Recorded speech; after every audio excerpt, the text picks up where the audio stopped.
So, what is the number one thing that almost every single real estate investor I've met regrets? And it's not buying sooner than they did, right? Now, another way you could say that is they regret selling and therefore not keeping sooner than they started to keep properties. Let me break that down. For those who don't know, my name's Courtney Fricky, and I am doing one video a day for the first 100 days of 2025. And let me jump into today's thoughts. The biggest regret investors often have is that they were always selling properties, therefore never keeping them, or they always wish they started buying sooner. And a huge part to this, let me kind of share some of my story and then kind of go off of that. So I've been doing this. I got in the industry in 2014. I was making offers. My first offer got accepted in 2015. And I started a journey of basically flipping and wholesaling in the beginning years. And I flipped and wholesaled a lot of properties. At that time, that helped me. It made money. I'm thankful for it. It taught me,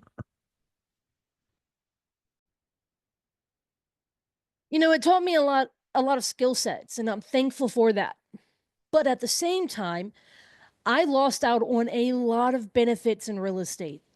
And specifically, one of my mentors, you heard me, if you've been around here a minute or two, you've heard me talk about him, Peter Fortunato. He's been investing since 1965 and still actively invest right now at 77 years old.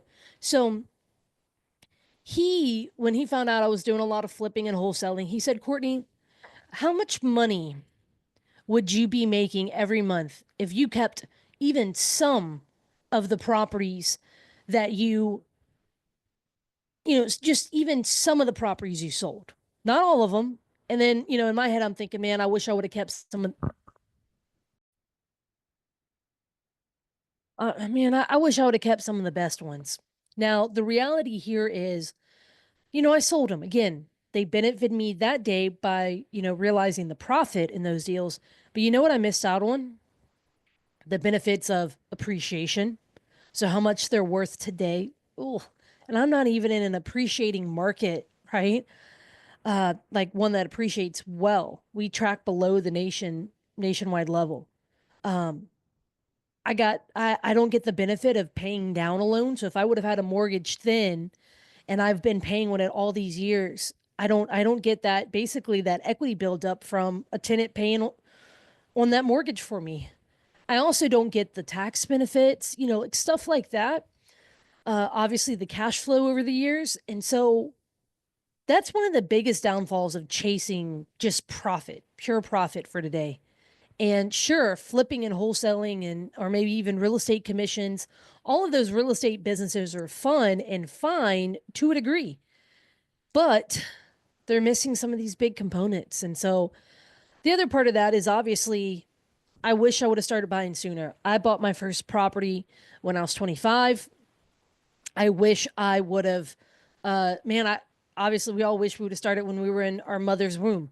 Um I truly, you know, I'll say this, in 2008, I wish I was a part of the investor crowd that was buying. My downfall was, let me date myself. I was graduating high school in that year. Okay. So like there's a level here that everyone, everyone it comes to real estate, they said, man, I wish I would have learned about real estate sooner. I would have started buying sooner.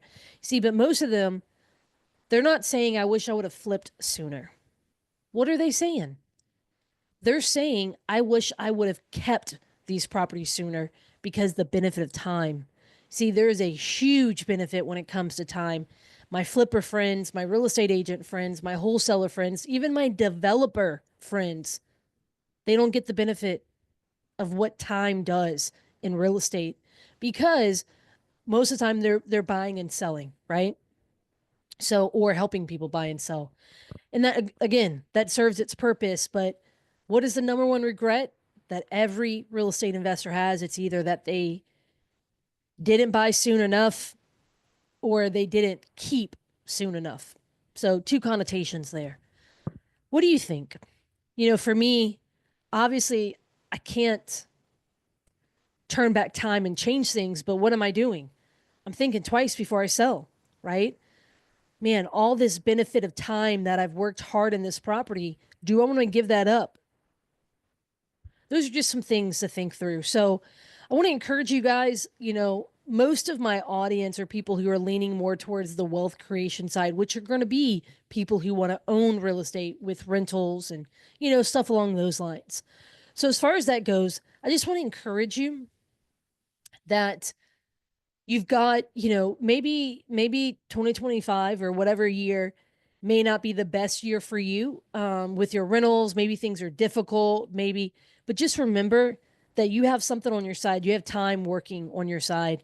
To all my friends who are, especially if you are younger, take our advice and do everything you can to not only buy real estate, but to keep it.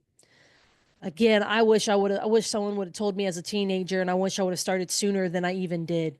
My niece who's 19, I'm doing everything I can. I want to try to encourage her towards owning sooner rather than later. So, what do you think?